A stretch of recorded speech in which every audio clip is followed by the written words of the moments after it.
happening, Barnaby here.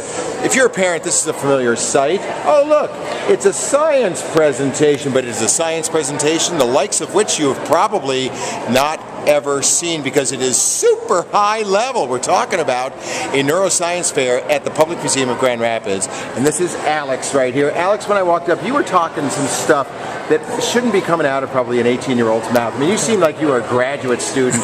Where are you picking up this knowledge? Most of it is just a lot of hours of research that we put in outside of our normal school hours, and it's very time consuming, and trying to balance it with sports and everything else is a little difficult, but it's really something that we love doing, so we just balance it out and we get it to work, and this is what we get from it. Excellent. And you know what, they're doing some interesting stuff regarding the brain about canine compulsive disorder and how it might relate to obsessive compulsive disorder in human beings. Now, how did they get turned on to that research? Dun-dun-dun-dun! It is Mark from the Van Andel Institute. So let's talk about what these kids are involved in right here. Yeah, so this was part of the Brain Awareness Week, which is sponsored by the Michigan State Center of Excellence in Parkinson's Disease Research.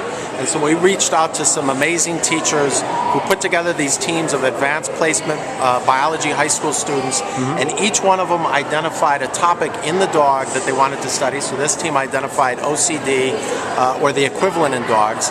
And the reason this is important is because the dogs mirror a lot of the things that we see in humans, but they're easier to study, specifically with respect to genetics. And so that's what my lab at the Van Andel Institute studies. And so this has been a privilege to me, for me, not only to work with these students, but their teachers. And they went through and did all the kind of literature review and thought around why is the dog model a good human model. And one of the keys here will be treatment. If we can come up with better treatments of OCD in dogs, it will be relevant to treating human OCD. Excellent. And you're probably thinking as a parent, my kid's not learning that stuff. What's wrong with my school? Well, it is all about energies directed by the teachers, saying, how can we elevate these kids? How can we challenge these kids? And here's such a teacher. We're talking about Kentwood High School right here. So what was the thought process as far as engaging the Van Andel Institute and putting in the high school biology component? Well, I teach AP Biology at East Kentwood, and really have a passion for challenging kids with technologies that we can't afford, with resources that we normally can't afford in a public school. And Van Andel, and Mark specifically, his lab was looking to involve more high-level students and push them in a way that maybe the high school classroom normally is unable to do. And through our connection between the two of us, we took 6 of my high school kids at East Kentwood and really got them passionate about science, pushing them in a way that maybe by myself I would be unable to do, and really spurring them on, like you heard Alex say, to maybe even a career in this field.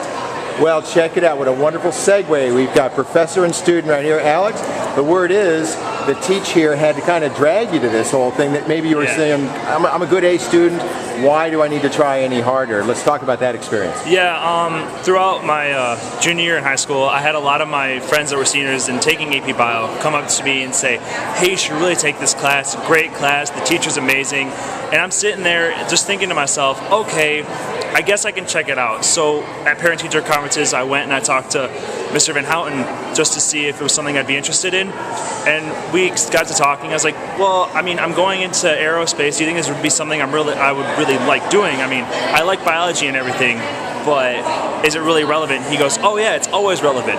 Biology is everything. It's life. It's always relevant. You are always living in the world of biology. So you should come and take this class. You'll have a lot of fun. And it's just a great class. You get to meet a lot of good people who love the same thing you do. So I was like, okay, I'll check it out. And as soon as I got in the class from the first day, I just had a great time. I love doing it. It's everything I was wanted in a biology class. Mr. Van Houten makes it one of the most interesting classes I have at school.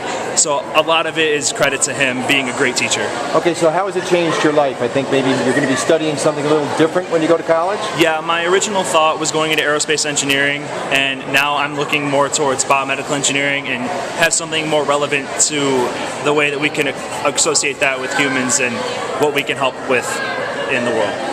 Who's the proud professor?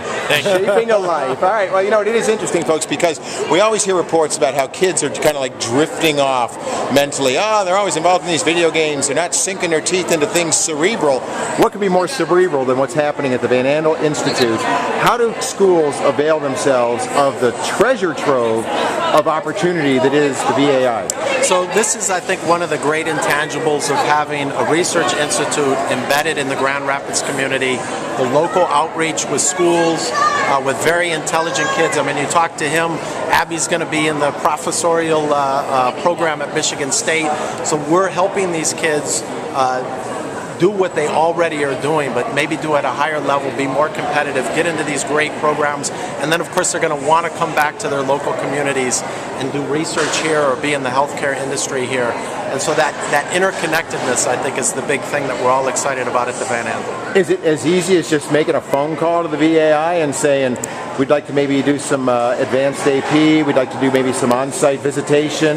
How does it all work? So there are two programs. One is these teachers actually identify the kids and bring those kids to the institute. But we do have a program that I would like to talk about briefly, and that is the Myers undergraduate program. So every summer there's a Meyer Fellowship program at the Van Andel Institute. So anybody interested in the undergraduate group can apply to be part of that fellowship program, and that happens every summer at the Institute. And we get some of the best and brightest kids from the local area into the Institute. We help train them, and what we get from them is that intellectual energy, that creativity that you can see they already have. Okay, and back to you lastly, Alex, because a lot of parents will think, my kid doesn't want to do that in the summer, he just wants to veg. Let's talk about it from a kid perspective. What is somebody missing if they don't just take that leap and just go for it and see if it's something that could possibly change their life? Well, what you're missing is the opportunities that it holds for your future. I mean, if you just want to sit there and just not do anything, that's perfectly fine. But if you get out and you get active in something like this with Dr. Neff, you actually open up your possibilities in the future to something that is better for you. It makes your life way more interesting and a lot more fun. Excellent, man. Well, you know what? It's always good information. Anytime you step outside your front door, insert yourself into life, in this case at the Public Museum of Grand Rapids, where I just stumbled upon a neuroscience fair with so many great stories. And they're going to be doing it every year in March, they say. But if you want any good information about this, I would say call the Van Andel Institute, also the Van Andel Education Institute, because there's good information to be found about how to light a fire underneath your child, because who knows where they're going to go. You could have been going to outer space with aerospace, but thankfully you're staying right here on the ground, digging his claws into the world of biology.